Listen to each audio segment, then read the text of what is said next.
প্রেম তিশা লেখনীতে ইসরাত জাহান জেরিন পর্ব সংখ্যা 19।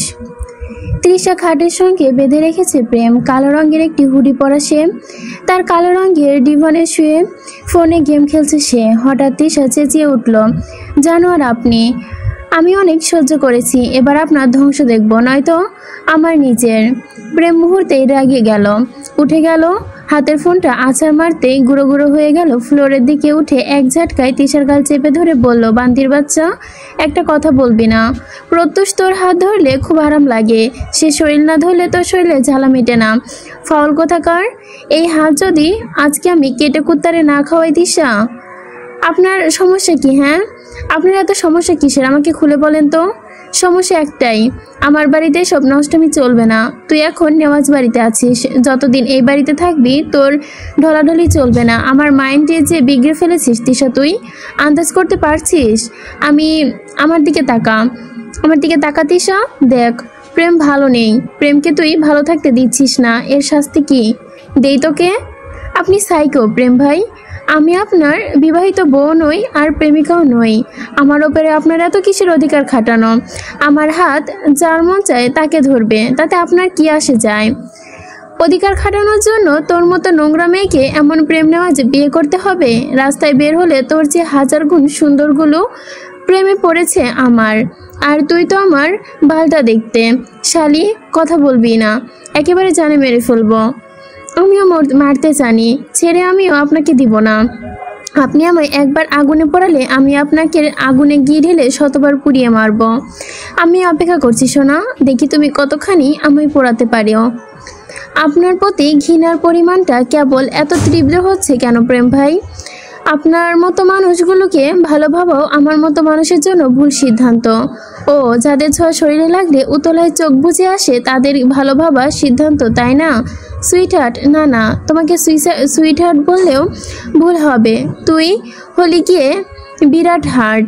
বলে প্রেম তৃষার হাতের দিকে তাকালো, ব্যথার স্থানে চেপে ধরে আরো শক্ত করে তৃষা চিৎকার করে উঠল, গলা ফেটে বলল, প্রেম তোর জন্য তৃষা দুঃস্বপ্ন, আজব চিজ। প্রেম নিয়স তোর জন্য একটা ভয়াবহ আজব। প্রেমের নিষিদ্ধ বাগানে তুই ফুলের আশায় প্রবেশ করেছিলি, কিন্তু তুই হয়তো জানিস না এটা কাটার বাগান। ফুল তো বহুত আগেই মারা গেছে। আমি যে নেক্সট টাইম তোর হাতাহাতি না দেখি, যদি দেখি একবারে সরাসরি নিষিদ্ধ পল্লীর দুয়ারে লাথি মেরে ফেলে আসবো তোকে। ছাড়ুন আমাকে, আপনার নাটক বন্ধ হলে আপনার চাকর না। তাই আগেও বলছি, আমার সঙ্গে বাড়াবাড়ি করবেন না, আমিও করব না। আমি অনেক চেয়েছি যাতে কোনো ঝামেলা না হয়, তবুও আপনি তো নিজেই ঝামেলা। ওইটা ছাড়া শ্বাস চলে নাকি আপনার? প্রত্যুষের সঙ্গে কথা বলেছি, আরও 1000বার বলবো, আপনার কথা শুনতে হবে এমন কোনো দায়বদ্ধতা তৃষার নেই। তৃষার সে কথা বলতে দেরি অমনি প্রেম তার গালে কষে চর বসাতে এক মুহূর্ত ব্যয় করে না। তৃষার চোখ দিয়ে কেবল জল পড়ে। আজকে চট্টগ্রাম বাবা মায়ের পাশে থাকলে প্রেমের মতো ছেলেদের সাহস হতো না তার গায়ে হাত তোলার। এই শরীরের মানুষগুলো এত নিষ্ঠুর কেন? এই শহরের মানুষগুলো এত নিষ্ঠুর কেন? এই মুহূর্তে সে নিজেকে অসহায় ভাবছে, অসহায় লাগছে তার। এখন আর তৃষার বাড়িতেও যাওয়া হবে না, শিমলার বাড়িতেও থাকার উপায় নেই। কি করবে তৃষা? কোথায় যাবে? মাথা ঢুকছে না তৃষা মুখ খুলে কিছু বলতেও পারছে না। যদি প্রেমের আগের মাথায় উল্টোপাল্টা কিছু করে তার সঙ্গে, তৃষা স্বাভাবিক হওয়ার চেষ্টা করে। এভাবে চেঁচিয়ে এই পাগলের সঙ্গে কোনো মতে কোনো কথার সমাধান আসা যাবে না। আর তৃষার ব্যক্তিগত জীবন, সে যা মন চায় তাই করবে, তাতে আরেকজনের এত আপত্তি কিসের? প্রেম দূরে সরে গিয়ে একটি সিগারেট ধরালো, কিছুক্ষণ চেয়ে রইল তৃষার হাতের দিকে। তৃষা তখনও ভেতরে রাগে গজগজ করছে, ভাবছে কি করা যায়, এভাবে জীবন চলে না, আর চলবেও না। হঠাৎ প্রেম তৃষার কাছে এসে বসে, মুখ কাছে এলো তার, এসে চুলগুলো আলতো করে ছুঁয়ে দিয়ে তৃষাকে বলল, যন্ত্রণা হচ্ছে তোমার সোনা? আমি কি তোমায় খুব বেশি কষ্ট দিচ্ছি? ইসরে, মনে হচ্ছে কষ্টের পরিমাণটা খুব কম হয়ে গেছে, আর একটু বাড়িয়ে দেই। প্রেম তৃষার হাতটা শক্ত করে ধরে বলল, তোমার এখানে ব্যথা, এই যে ডান হাতের কবজিতে, এখানে প্রত্যুষ স্পর্শ করেও ব্যথা কমাতে পারেনি। আচ্ছা আমি কমিয়ে দিয়েছি। বলে সে হাতের ব্যান্ডেজে এই ড্রপটা এনে টানে উঠিয়ে ফেলে ব্যথায় চেঁচিয়ে ওঠে তৃষা। চোখে তার জল। প্রেম সেই জলের দিকে তাকেও চোখ ফিরিয়ে নেয়, হাতটারও শক্ত করে ধরে চেপে বলল, লাগছে সোনা? আর একটু জোরে দেবো নাকি আস্তে? I would be gentle, don't worry sweetheart বলে সে ঠোঁট চেপে রাখা সিগারেটটা তিশার সেই ক্ষতের ওপর লাগাতেই যন্ত্রণায় ছটফট করে ওঠে তিশা। চিৎকার করতে চাচ্ছে, তবে প্রেম তার মুখটা চেপে ধরে রাখায় পারছে না। এ কোথায় এসে পড়লো? এমন একটা জাহান্নামে এসে পড়েছে, সেখান থেকে বের হতে গেলে বারবার শিকলবন্দি হবে তৃষা। সেই রাতের পর থেকে আজ অবধি 4 দিন কেটে গেছে। তৃষা ঘরবন্দি ছিল। ঘর থেকে বের যদি না হয় তাহলে কারো সঙ্গে দেখাও হবে না, আর ঝামেলাও বাঁধবে না। তবে তৃষার এখনও অনেক কিছু বুঝবার বাকি। এই ঝামেলা একবার শুরু হয় তাকে শেষ করতে হবে। তা আর তরতর করে বেগ পায় না। তৃষা সত্যিই জানে না। 4টা দিন রুমের মধ্যে জ্বরে ভুগেছে। সিমটা ভেঙে কোথায় ফেলেছে জানা নেই। শরীর পুড়ছে তার, রাগে কাঁপছে। জ্বর উঠলে মায়ের কথা মাথায় আসে, নাম জপছে মায়ের। বাবাকে স্মরণ করতো, তবে তাদের যে তৃষা নিজের ইচ্ছে হারিয়ে ফেলেছে। আর মানুষ তখন বুঝতে পারি যখন আমাদের হাতে কোনো উপায় থাকে না, আমরা আমাদের সকল উপায় হারিয়ে ফেলি, তখনই আমরা বুঝতে পারি। কেবল তখন কান্না করা, একাকিত্ব ছাড়া পাশে আর কেউ থাকে না। তৃষার মাথাটা এখন ঝিমঝিম করছে। এই 4টা দিন প্রত্যুষের সঙ্গেও কথা হয়নি, অনেক ব্যস্ত ছিল সেও। তবুও সকালের ব্যস্ততার মাঝেও রোজ একবার আর রাতে একবার এসে সকালের কাজে যাওয়ার সময় আর রাতে এসে খোঁজ নিয়ে যেত। এই মানুষটার মতো মানুষ হয় না। এখন কি মনে হচ্ছে তৃষার? মনে হচ্ছে প্রত্যুষকেও ভালোবাসা উচিত হয়নি। তার নষ্ট জীবনের সঙ্গে সে কি করে পারে এত একটা ভালো ছেলেকে জড়াতে, তার জীবনটা নষ্ট করে ফেলতে? প্রত্যুষ তৃষার মতো মেয়েকে ডিজার্ভ করে না। সে আরও ভালো কিছু প্রাপ্য করে। ভালো একটা মেয়ে সে পাও না, যার কোনো অতীত নেই। এই বিয়ের আসর ছেড়ে পালায়নি, পরিবারের সম্মান নষ্ট করেনি, ভার্সিটির সিনিয়রে থেকে কখনো র্যাক খায়নি, যার নামের সঙ্গে কেবলমাত্রই পবিত্রতা আছে। তেমন কারোই অধিকার আছে প্রত্যুষের জীবনটা পার করার। আজকাল কিছুই ভালো লাগে না আর। তৃষা আর আগের মতো নেই। চোখ বন্ধ করলে সে অন্ধকার দেখতে পায়, তার চোখ বুঝলেই বাস্তবতা। প্রত্যুষের সঙ্গে সে কথাবার্তা বলা কমিয়ে দিয়েছে। আজ দেহ থেকে জানটা বের হলেই এই জীবন মরে। সে যে তৃষায় মরে যাচ্ছে। রোজ বেঁচে থেকেও একটিবার করে মৃত্যুকে সে উপভোগ করছে। এ জ্বালা যেন মৃত্যু থেকে কম নয়। ভার্সিটির চত্বরে গিটার হাতে বসে আছে। প্রতি বৃহস্পতিবার এখানে গানের আসর বসায় প্রেম। সবাই উপস্থিত হতে প্রেম ঘড়ির কাঁটায় সময় দেখে। একটা কল করতে ওপাশ থেকে আবারও ভেসে এলো, সংযোগ দেওয়া সম্ভব হচ্ছে না। এই যে 4টা দিন চাইলেও তৃষার সঙ্গে রুমে গিয়ে দেখা করে আসতে পারত প্রেম। দেখা করেনি, ইচ্ছে হয়নি তার। কেন জানি একটু ওই মুখটা দেখতে ইচ্ছে হয়নি। কেন করবে? দেখার মতো কোনো কিছু হলো নাকি ওই মুখের? যে মুখটা সবাই দেখে, সুন্দর বলে, প্রেমের চোখে দুনিয়ায় সবচেয়ে কুৎসিত মুখখানা হলো সেইটা। অঙ্কুর পাশে বসলো প্রেমে, ডান হাতের কবজি দিয়ে তাকিয়ে বলল, ক্ষত এখনো শুকায়নি? দেহটা না হয় একদিন শুকিয়ে যাবে, তবে মনটা?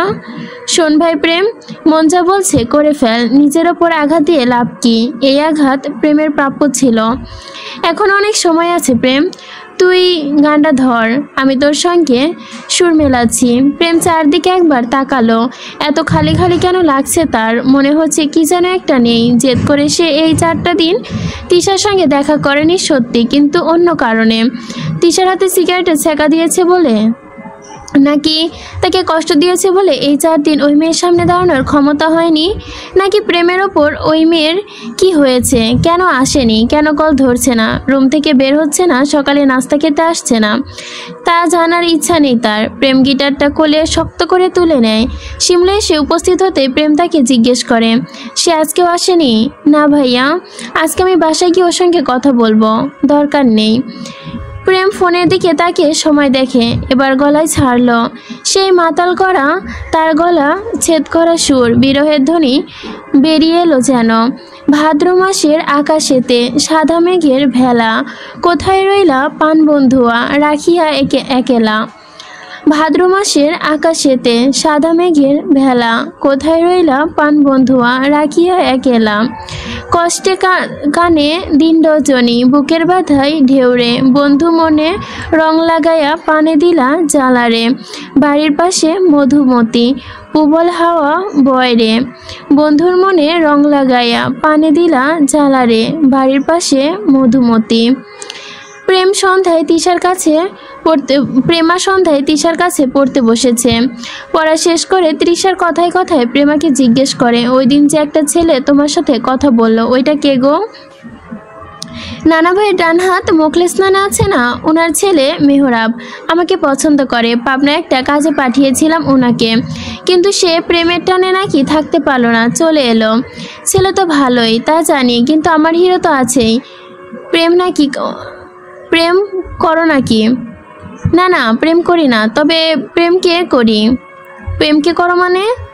প্রেম ভাইয়াকে লাভ করি। কি, তুমি ওনার প্রেমিকা? এত সৌভাগ্য আমার কই, সে তো ফিরেও চায় না আমার দিকে। আমার জন্মের পর দিন থেকেই তাকে জান প্রাণ দিয়ে লাভ করি, পাত্তাই দেয় না, খালি কথায় কথায় ধমক দেয়, পারলে কানের নিচে টেনে চর বসিয়ে দেয়। জানো মা কি বলে? কি বলে? বলে প্রেম ভাইয়ের কোলে নাকি আমি ছোটবেলায় জোরে করে একটি প্রেম ভাইয়ের কোলে নাকি ছোটবেলায় আমাকে জোর করে একদিন দেওয়া হয়েছিল। প্রেম ভাই চেঁচামেচি কান্না বক বক সহ্য করতে পারে না, তো সেই দিন নাকি বাড়িতে অনুষ্ঠান ছিল, সবাই জোর করে প্রেম ভাইয়ের কোলে আমাকে দিল। আমি যদিও ডাইপার পরা ছিলাম, কিন্তু হাগু করার সময় নাকি অনেক কান্না করতাম। তোমার কষ্ট ছিল নাকি? আরে সরি, তারপর বলো। তারপর আমি কান্না করি, আর প্রেম ভাই সেই কান্না শব্দ সহ্য করতে না পেরে আমায় বিছানায় ফেলে। মাথায় নাকি অনেক ব্যথা পেয়েছিলাম। মা এখনো বলে সেই আঘাতের পরে নাকি আমার মাথার ব্রেন আমার পেছন থেকে চলে গেছে, তাই আমি পড়ালেখা পারি না। কিন্তু মাকে বোঝাবে কে? প্রেম ভাই সেদিন আমায় ফেলে ইঙ্গিতে বোঝাতে চেয়েছে, আমি তোমায় দিলাম প্রেমে ফেলা। তুমি সাঁতার কেটে তীরে আসো, আমি তোমার জন্য তীরে প্রেম নামক আইকালা বাস নিয়ে অপেক্ষামান। তৃষা বুঝলো না এই প্রেমের প্রশংসা করলো নাকি কি করলো এই মেয়ে, নাকি অপমান। প্রেমা পুনরায় বলল, তুমি আমাকে সাহায্য করবে? কিসের? প্রেম ভাইকে পটাতে? আচ্ছা করলাম। তবে তৃষা মনে মনে বলল, নামই তো প্রেমা, সে নাকি প্রেমের সঙ্গে প্রেম করবে। নামেই তো এত দুইটা নাম, অপশন ভাই বোন। ছে। হঠাৎ দরজায় করোনারে প্রেমা বলল, ভেতরে আসো। মেহরাব দরজার সামনে এসে বলল, এভাবে মনের ভেতর আসতে দিলেও তো হতো। প্রেমা তাকে দেখে চটে গেল, মুখ বাঁকিয়ে বলল, এখানে কি তোমার? নিজের ঘরে যাও। আমার বুবু আম্মু যেখানে আমি সেইখানে। এই লোক, আমি তোমার কোনকালের বাবুর আম্মু। প্রেম ভাইকে দিয়ে তোমাকে কেলানি খাওয়াবো। তুমি তো বেটি নিজেও হাতে কেলানি খাও। তৃষা পড়ে যায় বিপাকে। সে প্রেমাকে বলল, তোমরা থাকো, আমি রুমে যাই। বলে সে রুম থেকে বের হয়ে যায়। মেহরাব অসহায়ের মতো প্রেমাকে বলল, অনুরোধ করি বাবুর আম্মু, তুমি আমাকে বিয়ে করে আমার বাবুকে জলদি দুনিয়ায় আলো দেখাও। এই প্রেমা চলো না, রাতের আধারে বদনায় হাতে নিয়ে, না হারিকেন হাতে নিয়ে জাদুর ঝাড়ুর ওপর চড়ে না হয় আকাশে ভ্রমণ করে আসি। প্রেমা মুখ বাঁকিয়ে গান ধরল, চেহারার নাই ঢক, নাম রাখছে আব্দুল হক, আমায় নিয়ে ঘুরতে যাবে তার কত শখ। তৃষা নিজের রুমে যাওয়ার পথে হেতিজার সঙ্গে দেখা হয়। হেতিজা কথাবার্তারা বলে রুমে যায়। কালুর বাপকে রুমে ডেকে বলে, এই তৃষা মেয়েটার পরিবার সম্পর্কে খোঁজ নিও, ভালো লাগে ওকে আমার। কালুর বাপের মাথা কাজ করে না, কারণ সেই দিন একই কাজের জন্য সিদ্দিক নেওয়াজও নিযুক্ত করেছে। এক মেয়েকে নিয়ে এক বাড়ির দুই মানুষ পড়েছে। নানাভাবে এইভাবে চুপ করে বসে থাকলে চলবে না। আজ রাত থেকেই এই মেয়ের ওপর নজর রাখতে হবে। একে একে মোক্ষম কাট দিতে হবে। একজনের গলায় ঝুলিয়ে দেওয়া যাবে, বাকিটা আল্লাহ ভরসা। রাতে ঘুম না আসার ফলে তৃষা বাগানে হাঁটাহাঁটি করে একলা। প্রত্যুষ তখন সবেমাত্র বাড়ির মধ্যে ঢুকছে। তৃষা বাড়ির মধ্যে ঢুকতে যাবে, তখনও প্রত্যুষের সাথে দেখা। দুজন মুখোমুখি হতেই প্রত্যুষ বলল, আমায় ইগনোর করছো কেন? দেখো, আমি 4টে দিন অনেক লক্ষ্য করেছি। তৃষা প্রত্যুষকে এড়িয়ে যেতে গিয়েও পারল না। প্রত্যুষ তার চোখে চোখ রেখে বলল, তুমি বাগানে এসেছিলে, চলো বাগানে বসি। তৃষা না বলে গিয়েও পারল না। অযথা একটা মানুষকে কষ্ট দিয়ে কী লাভ? ক্লান্ত শরীরটা নিয়ে দোলনায় গিয়ে পাশাপাশি বসলো প্রত্যুষ আর তৃষা। প্রত্যুষের গায়ের ব্লেজার খুলে হাতে নিল, বলল, এবার বলো তো তোমার পরিবার সম্পর্কে, আর তোমার কি হয়েছে সেটাও বলবে। কিন্তু দেখো, আমি তোমার প্রশাসনের লোক। তোমার বাড়ি কোথায়, পরিচয় কি, এসব জানতে আমি চতুর যথেষ্ট। তবুও যে তোমার মুখে থেকে শোনার যে তৃষ্ণা পেয়েছি, সেটা অন্য কোথায় পাবো না। তাই জন্যই তোমাকে জিজ্ঞাসা করছি। আশা করি আমার তৃষ্ণাটা তুমি মেটাবে। তৃষা শেষমেশ বাধ্য হয়ে প্রত্যুষকে সবটা খুলে বলল। এখানে কিভাবে আসা, বিয়ে, ব্যক্তিগত জীবন কিছু নিয়ে বলল। তবে কেন জানি বলতে পারল না প্রেমকে নিয়ে। প্রেমের অত্যাচার, হুমকি ধামকি দেওয়া থেকে শুরু করে তার সঙ্গে কাটানো ভয়ঙ্কর সেই প্রতিটা মুহূর্তের কথা। রুমে এসে চোখটা বন্ধ হতে খুব একটা সময় লাগলো না তৃষার। আজকে অনেকটা শান্তি লাগছে, তবুও মনের ফাঁকটা যেন একটু সামান্য অশান্তির ভাব বয়েই গেছে। ঘড়ির কাঁটা তখন কয়টা বাজে তৃষার জানা নেই। রাতে প্রায় তার ওয়াশরুম যাওয়া লাগে। বালিশের কাছে একটা পানির বোতল রাখা থাকে। ঘুম ভাঙলে সে কেবল পানি খায় আর একটু পর পর ওয়াশরুমে যাওয়া লাগে তার। তবে আজকে ঘুমটা ওই সব কারণে নয়, বরং অন্য এক কারণে ভাঙে। বারান্দা থেকে কেমন একটা শব্দ আসছে। এই নামাজবাড়ির বারান্দার গ্রিল নেই। কোনো ডাকাত কিংবা সন্ত্রাস যদি বারান্দা টপকে ভেতরে আসে, চাকুর আঘাতে তৃষা খুন করে ফেলবে। ডাকাত তো আর বিশ্বাস করে না তৃষা যে ফকির। তৃষাকে সান্ত্বনা দেওয়ার চেষ্টাও করলো নিজেকে। পানি খেয়ে উঠে বসতেই একটা ভর করলো তার ভেতর। তাকে চেপে ধরলো। মনে হলো বারান্দায় কেউ যেন, কিংবা বারান্দার পাশে বড় আম গাছটা বেয়ে ওপরে উঠছে কেউ যেন। তৃষা কি করবে না করবে ভাবতে ভাবতেই পানির বোতলটা তুলে নেয়। আজকে মারবে চোরের মাথায় একটা বাড়ি। শালা এখানে চেয়ে না চেয়ে এক বিচ্ছু চোর। তৃষা কি জিনিস জানে নাকি? তৃষা এক পা দুপা করে অন্ধকারে কাছে যেতে বারান্দার পর্দা সরিয়ে বড় একটি ছায়ামূর্তি ভেতরে ঢুকলো। একেবারে মারতে না মারতেই উল্টো ভূত ভেবে কলিজায় হাত চলে আসার উপক্রম। তবে ভয়টা ঝিমিয়ে আসছে, অন্য বিষয় আলাদা, কিন্তু ভূত। তবু সে বোতল উঁচু তুলে বাড়ি মারতে। তবে সঙ্গে সঙ্গে ছায়ামূর্তিটা তৃষাকে টেনে নিজের কাছে নিয়ে আসতে তৃষা বুঝতে বাকি রইল না এই মহামানব কে। কে এই মহাজন? তার গায়ের সেই সুগন্ধি তৃষার চেনা। ছায়ামূর্তি তৃষাকে বুকের একেবারে কাছে জেপটে ধরলো। বিরাট হার্ট, তুমি আমায় মিস করনি? আপনার সাহস তো কম নয় আমার রুমে এই রাত বিরেতে। আপনার কি চাই প্রেম ভাই? আপনি আমায় এভাবে মারছেন কেন? এক কাজ করুন, বিষ কিনে আনুন, আমি খেয়ে মরে যাই। বাজারে বিষের অনেক দাম শোনা। তুমি বরং হারপিক খাও, টাকাও বেঁচে যাবে আর তুমি শর্টকাটে মরতেও পারবে। আপনাকে আমি অনেক ঘৃণা করি প্রেম ভাই। চিন্তা নেই, আমি ঘৃণার ওপরে ঘি ঢেলে দিব। কারণ আমি চাই তৃষা নামক মেয়েটা আমায় কখনো ভালো না বাসুক, কেবল তীব্র ঘৃণায় আমাকে ধ্বংসর দিকে ডাকুক। তৃষার চোখে জল। এই জলের উৎস কি তৃষার জানা নেই। কেন কাঁদছে সে? অন্ধকারে সে সামনের মানুষটির চেহারা ঠিক মতো দেখতে পাচ্ছে না। তবু এত আবেগের কোথা থেকে আসে তার আর সহ্য করা যাচ্ছে না। প্রেমের মুখটা অস্পষ্ট, তাই সে সঙ্গে অনুভূতিও দেখাতে পারছে না তৃষা। তৃষা হঠাৎ করে ডুকরে কেঁদে ওঠে, বলল, আপনি আমার জীবনের কালো ছায়া। এই ছায়া আমায় ভালো করতে দিচ্ছে না। প্রেম তৃষার গাল ছুঁয়ে বলল, তুমি সাদা আর আমি কালো রং, একে অপরের বিপরীত ধাতু দ্বারা গড়া আমরা। তবে জানো কি, কালো সাদা রংটা কিন্তু একসঙ্গে মন্দ লাগে না।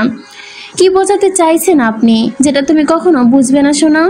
তৃষার কান্নার শব্দ বেগ পায়। সে অনবরত প্রেমের বুকে এলোপাথারি আঘাত করতে চায়। চলে যান এখান থেকে, চলে যান প্রেম ভাই।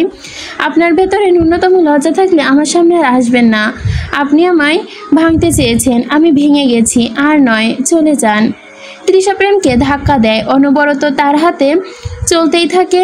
কান্না ধমকি সবাই বাড়তে থাকে। প্রেম শক্ত হয়ে দাঁড়ায়। তৃষার মুখে যা আসছে তাই বলছে সে।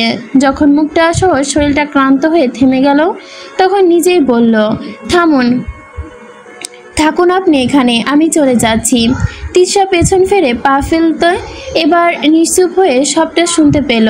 প্রেম বাঁধ ভাঙল।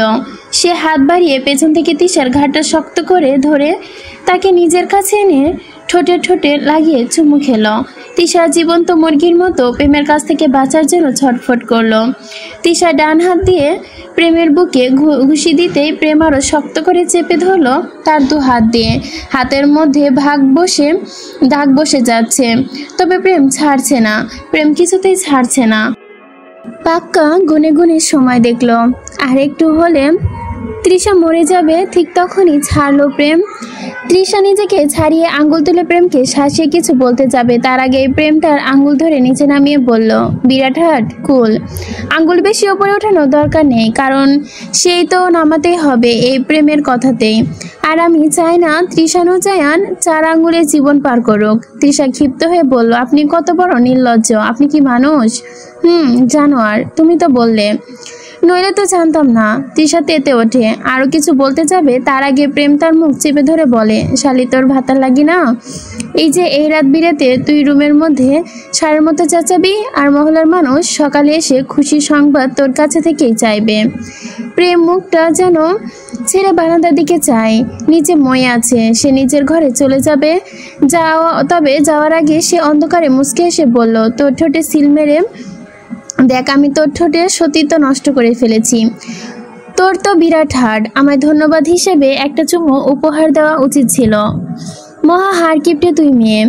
যাই হোক, এখন ঠোঁটে সিল মারলাম, তারপরে মনে, আর শেষ না হয় দেহের সিলমোহরটা কিন্তু নেক্সট টাইম হতে পারে। Be careful. ওই ঠোঁট প্রেম নজের স্পর্শ করেছে। বান্দির বাচ্চা ভুলেও যদি সেখানে অন্য কারো ছোঁয়া পায়, তাহলে বিশ্বাস কর তোর ঠোঁট দুটো কেটে আমি বায়োলজি ডিপার্টমেন্টের ল্যাবের বয়মবন্দি করব। শালির ঘরের মাইয়া। থেমে আবার বলল, ভালো টলো তোকে আমি বাসি না।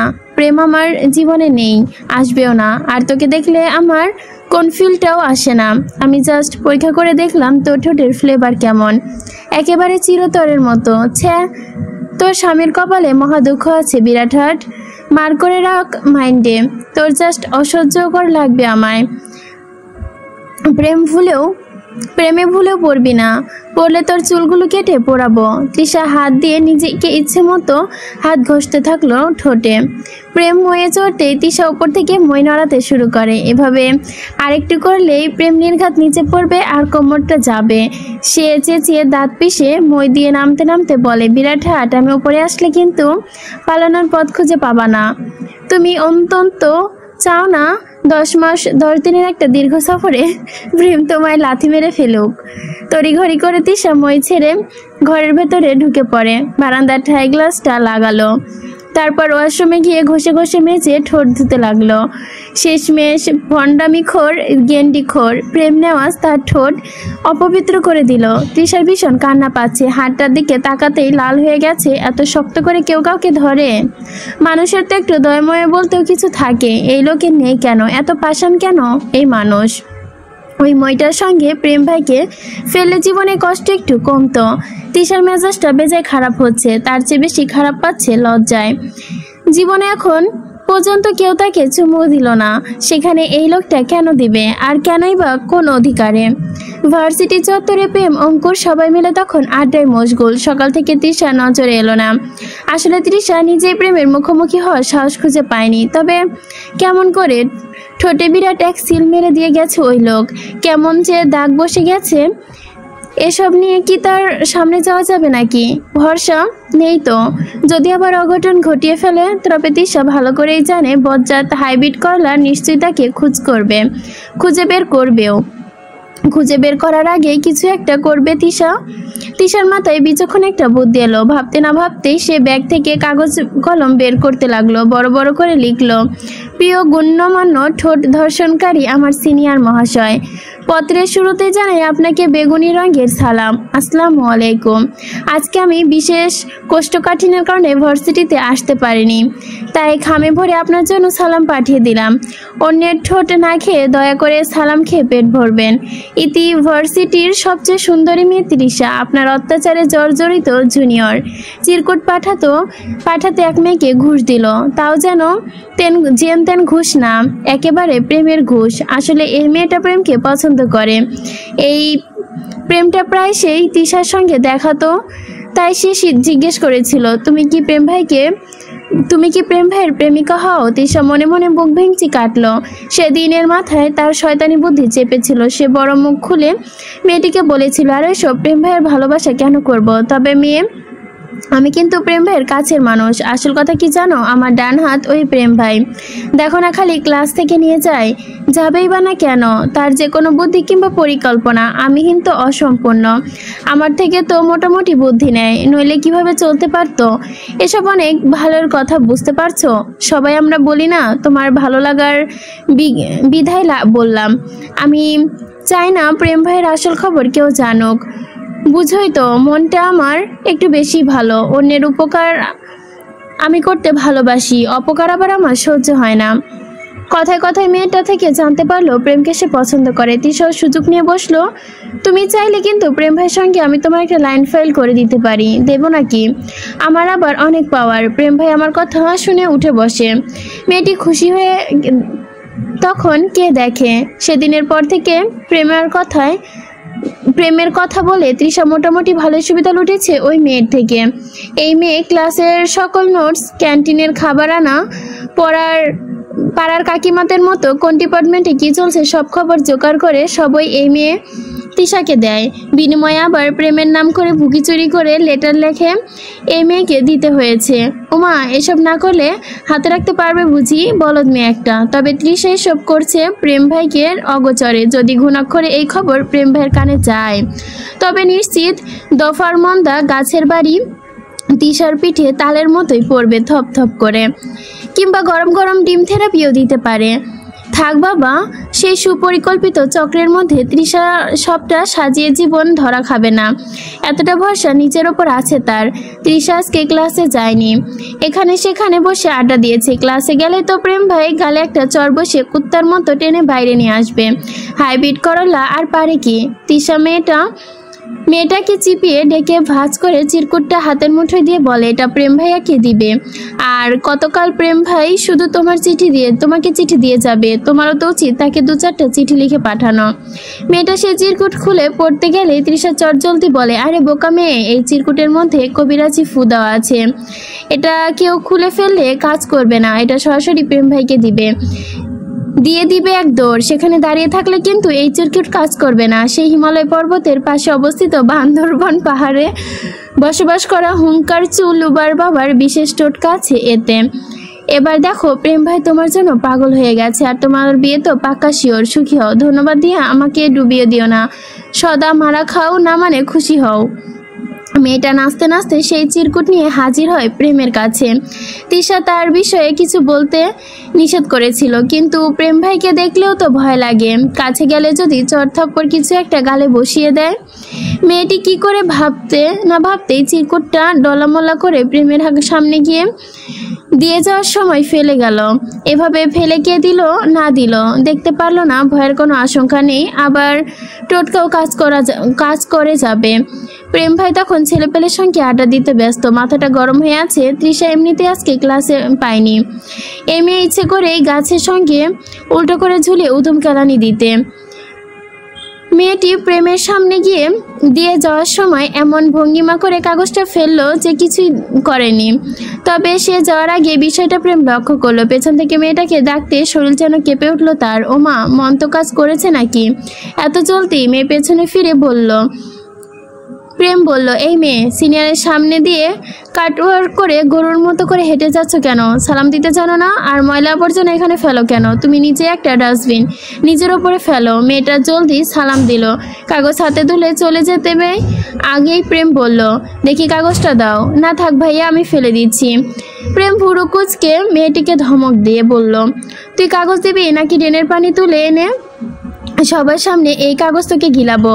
ধমকের চোটে জলদি কাগজটা দিয়ে দিল সে। প্রেম খুলল। পরপর কয়েকবার চোখ বোলাতেই মাথা চির ধরল তার চেহারা দেখি অঙ্কুর বাকিটা বুঝে ফেলল। না জানি আজ কপালে কি শনির দশা ঘুরপাক খাচ্ছে।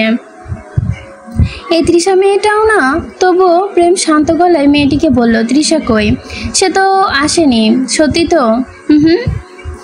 এই চিরকুট তৃষা তোমায় কখন দিয়েছে? মেয়েটি অবাক হলো। সে কি করে জানলো এই চিরকুট যে তৃষা দিয়েছে? মেয়েটি ভয়ে চুপসে গেল। প্রেম অঙ্কুরকে বলল, এই অঙ্কুর, ড্রেনের পানি আনতো। আর কিছু বলার আগে মেয়েটি ভয়ে কেঁদে উঠল। বলল, কিছুক্ষণ আগে তো ভার্সিটিতে এসেছে। কই আছে এখন? ওই তো পেছনে চিপাই। ভাইয়া, আমি এখন আসি। না মা জননী, তুমি ডাক পিয়ন, এখানে দাঁড়িয়ে থাকো। তোমায় আর আজকে বাসায় যাওয়া লাগবে না, ঠিক এই জায়গায় দাঁড়িয়ে থাকবা। শালি কই তুই? নড়লে বেটিরে লাঠি এনে তোমার যৌবনের সঙ্গে একা দোকা খেলবো আমি। মেয়েটা ভয়ে ঠায় দাঁড়িয়ে রইল। প্রেম অঙ্কুরকে দিকে তাকিয়ে বলল, আমার পিস্তল লোড না? অঙ্কুর থমথমকে জিজ্ঞেস করলো, হ্যাঁ, কিন্তু কেন? এই ভয় তৃষাকে খুন করবি না তো? মেয়েটার দোষ কি? প্রেম উঠে দাঁড়ালো, রাগে গটগট করে বলল, না, খুন করব না, ওকে ওপরে যাওয়ার ভিসা করে দিব। তুমি ওর হয়ে সাফাই গাইতে এসো না চান্দু, এত ওকালতি আমার পোষায় না, নইলে দেখবা গুলির দুই একটা তোমার ওকালতির পাশায় ভরে দিয়েছি। আমার আবার এত ওকালতি করা মানুষ একদমই পছন্দ না, অ্যালার্জি হয়। প্রেম নেওয়াজ মেয়েটিকে দেওয়া ঠিকানায় এসে আরও খেপে গেল। তৃষা এখানে নেই, লুকোচুরি খেলা হচ্ছে, তার সঙ্গে তেল বেশি হয়ে গেছে শরীরে।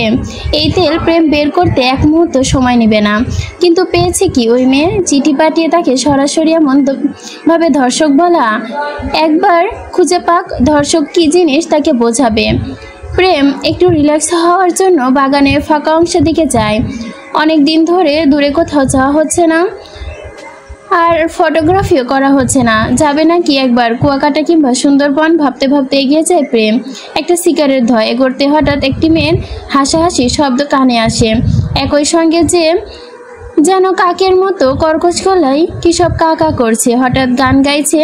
প্রেম এগিয়ে আসতেই গোল হয়ে বসে থাকা সকল মেয়েরা প্রেমকে দেখে চুপসে গেল। সে মেয়েটির গান গাইছে, সেও চুপসে গেল। তৃষার সেদিকে পাত্তা নেই। সে হাতে একটা চিঠি মুড়ে মিটমিট করে হাসছে, আর পাশের মেয়েটির গায়ে ঢলে পড়ছে। দেখ ভাই, জুনায়েদ আমার প্রেমপত্র দিয়েছে, আইন বিভাগের সিনিয়র না, দেখ কত সুন্দর করে প্রপোজ করেছে। গরু খায় ঘাস, তোমার প্রেমে আমি খাবো বাস।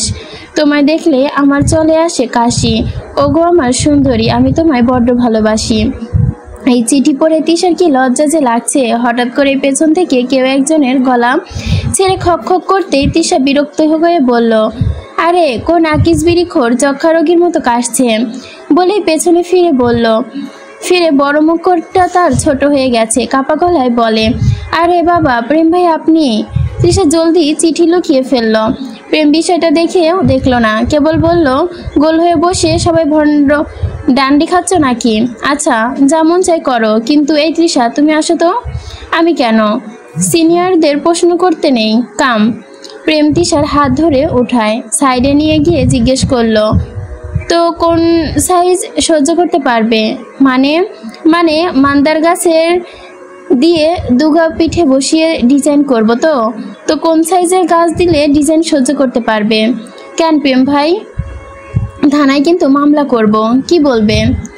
বলছি প্রেম, পুলিশ আজকাল বেশি করলে থানায় মামলা করব।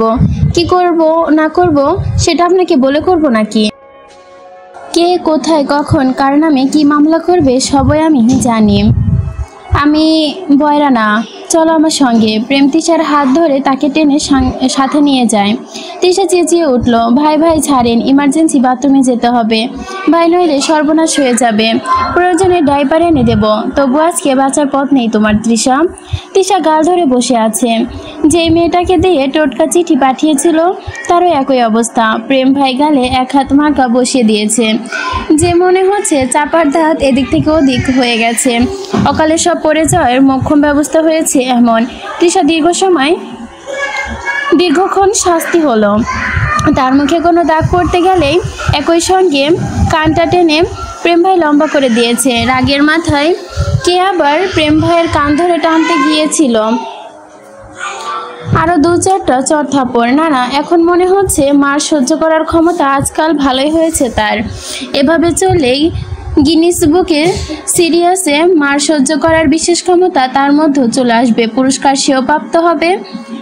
তৃষা মনে মনে আবারও ধীরে প্রণ করে, এখন থেকে প্রেম ভাইয়ের থেকে মেপে মোট অঙ্কের দূরত্ব বজায় রাখবে। প্রেম ভাইকে বিশেষ পাত্তা দিবে না। এত কথা মনে বললেও সেদিন প্রেম ভাইয়ের পানিশমেন্টের কারণে তার পা দুটো ব্যথায় অবশ হয়ে গিয়েছিল। কেবল কি তার 52 বার প্রেম তাকে দিয়ে চিঠি লেখায়। একবার বলে এই লেখা সুন্দর হয়নি, এবার বলে এই লেখা ভালো হয়নি। ইস, এই লোক যে নিজেকে কোন দেশের প্রধানমন্ত্রী মনে করেন খোদাই জানে। ভার্সিটি থেকে বের হওয়ার সময় জুনিয়রদের সঙ্গে দেখা হয়। তৃষার পানিশমেন্ট শেষ হতে সন্ধ্যা হয়। ওই সময় একটা মানুষও সেখানে সেই স্বাভাবিক। তবে জুনায়েদের প্রখর মেধাবী ছাত্র, অনেক দরকারে অনেক সময় তাকে এখানে পাওয়া যায়। জুনায়েদকে দেখে তৃষার হাসি পেল। মানুষজন যে এত লজ্জা কেমন করে পায় আল্লাহ জানে। তৃষা তো এসব ভাবতেও হাসি পায়। তবুও তৃষা একটু ঢং করে হেঁটে জুনায়েদের কাছে গিয়ে জুনায়েদকে উল্টো দিকে হাঁটা শুরু করলো। তৃষার মেজাজ তাতে বিগড়ে গেল। তাকে ইগনোর করা, এই তৃষাকে সবাই ঠিক করে এখনো চিনতেই পারেনি। এই জুনায়েদের কুত্তার দুধ যদি এই অপরাধের বিনিময়ে না খাইয়েছে তো তার নাম তৃষা না। সে দৌড়ে জুনায়েদের কাছে গিয়ে ব্যাগে থেকে একটি কলম বের করে জুনায়েদের সামনে দাঁড়িয়ে বলে, এই জুনায়েদের বাচ্চা, এভাবে ইগনোর করছে কেন? লাভ লেটারের উত্তর দেওয়ার আগেই এই ব্যবহার? দেখুন ভাবি, ভুল হয়ে গেছে। ওই শালার ব্রাদার, তোর কোন কালের ভাবি লাগি রে? বউ তো লাগেন না, আরেকজনের সম্পদ। তৃষা ভালো করে চেহারা দিকে তাকালো জুনায়েদের। ওমা, নাকের ওপর ব্যান্ডিজ এড করা। এমন উদম চালানি তৃষা ছাড়া অন্য কেউ খায়নি আগে, বুঝতে পারছে তৃষা। ঠোঁট কামড়ে এই ভুরু উঁচিয়ে তৃষা জিজ্ঞেস করলো, তো থমাটা বদলে দিল কে? আর তুমি না আমায় ভালোবাসো, এই ভালোবাসার নমুনা দেখো আমার পেছনে মজনুদের বিরাট লম্বা লাইন লেগে গেছে। আমি তোমার চিঠি গ্রহণ করছি। এখন বেশি ঢং করতে হবে না। তুমি চাইলে আমার পর ঘন্টা হিসেব করে বয়ফ্রেন্ড হতে পারো। চলো, এখন আমি তোমার প্রেমিকা। আমাকে মজার কিছু খাবার খাইয়ে দিয়ে যাও। তোমার জন্য সবটা ইজি করে দিলাম আমি। ছেলেটি নিজের দিকে চেয়ে বলল, ভাইয়া জানলে আমায় এবার মেরেই ফেলবে, শুধু শুধু বিপদ আর বাড়াবেন না। উফ, ভাইয়া ভাইয়া বলে মাথা খাচ্ছে। আরে আমি সুন্দরী মানুষ, এমন হাজারটা ছেলে ইচ্ছে হলে আমায় বউ বানাতে ঘরে তুলতে চাই। তাই বলে এসব ভাইয়া সেটাইয়া বলে ইচ্ছের মর্যাদা রক্ষা করতে হবে নাকি? আমার ভাবে বলে ডাকতে হবে নাকি?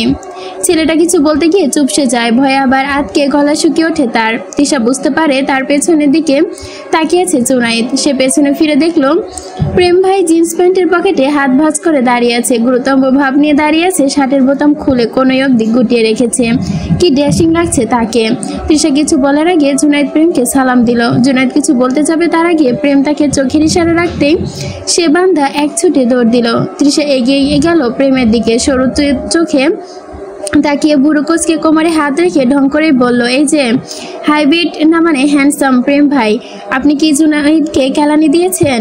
কেন মনে হলো না আপনি আমাকেও তো এভাবে কেলান? ইস, দেখুন না কে যেন মারছে বেচারারে। আর দেখুন, তার চেয়েও দুঃখের বিষয় হচ্ছে সকালে চিঠি লিখলো ভালোবাসি, এখন বলে ভাবি।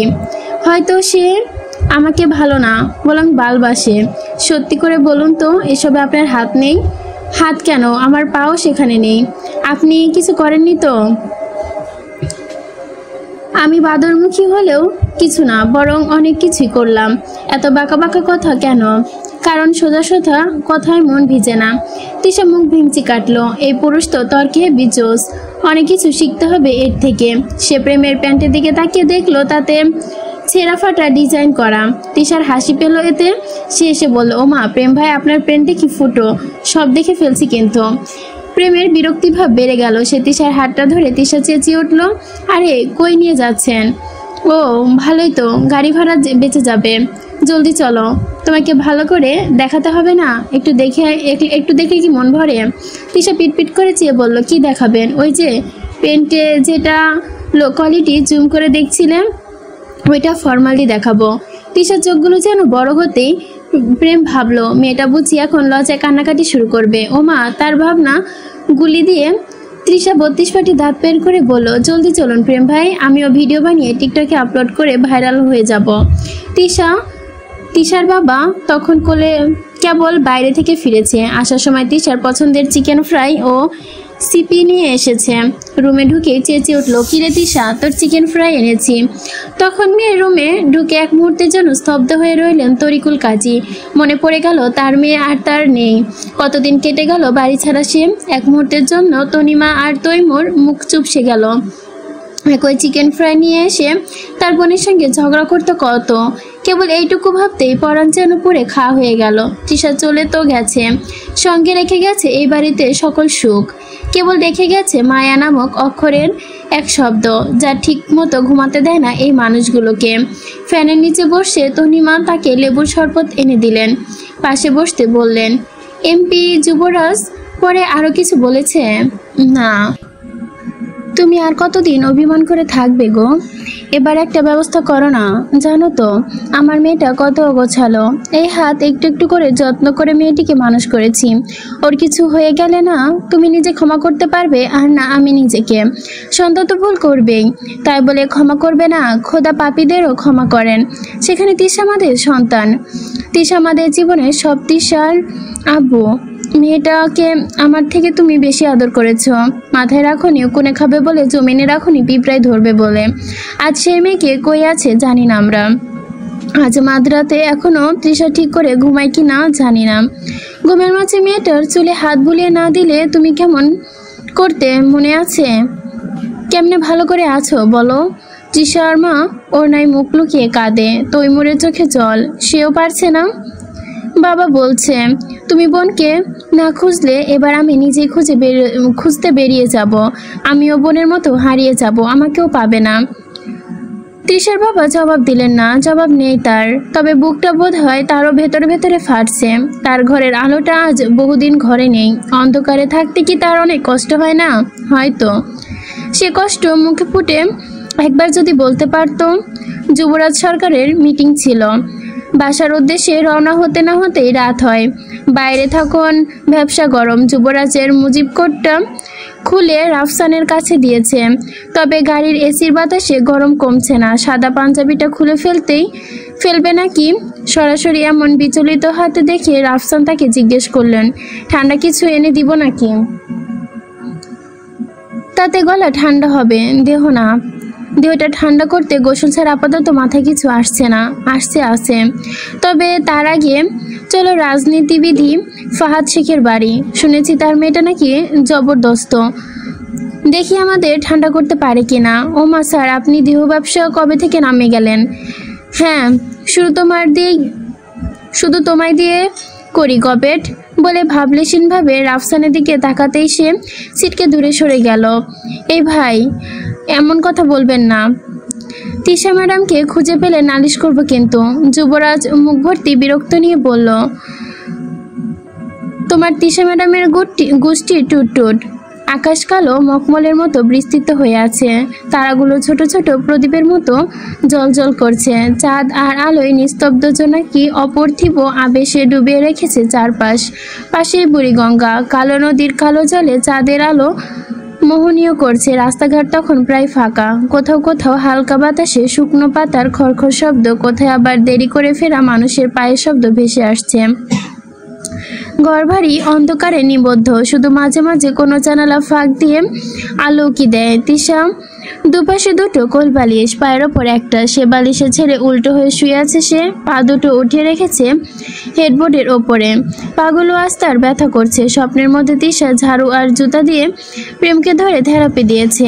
হঠাৎ তিশার রুমের জানালা সাদা পর্দা গুলো বাতাসে ঝপটায় নড়ে উঠল। কেউ একজন প্রবেশ করলো তার অন্ধকার রুমটায়। তিশা তখনও গভীর ঘুমে নিমজ্জিত। ব্রহ্মবাস্ট হলেও টের পাবে না এমন মনে হচ্ছে।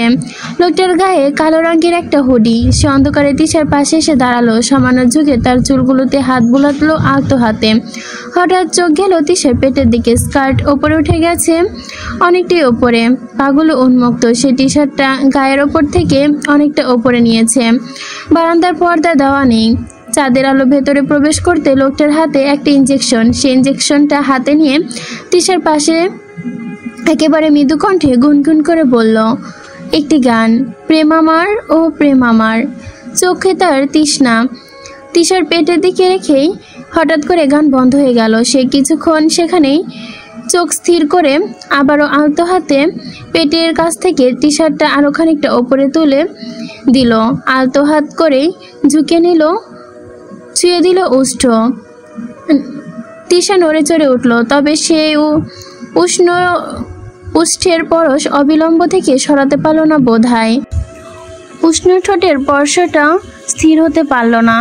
লোকটি নাভিতে শুধু চুমুই দিল না, আস্তে আস্তে আলগোছে কামড় বসিয়ে দিল তিশার উন্মুক্ত নাভিতে। নড়ে উঠল তিশা।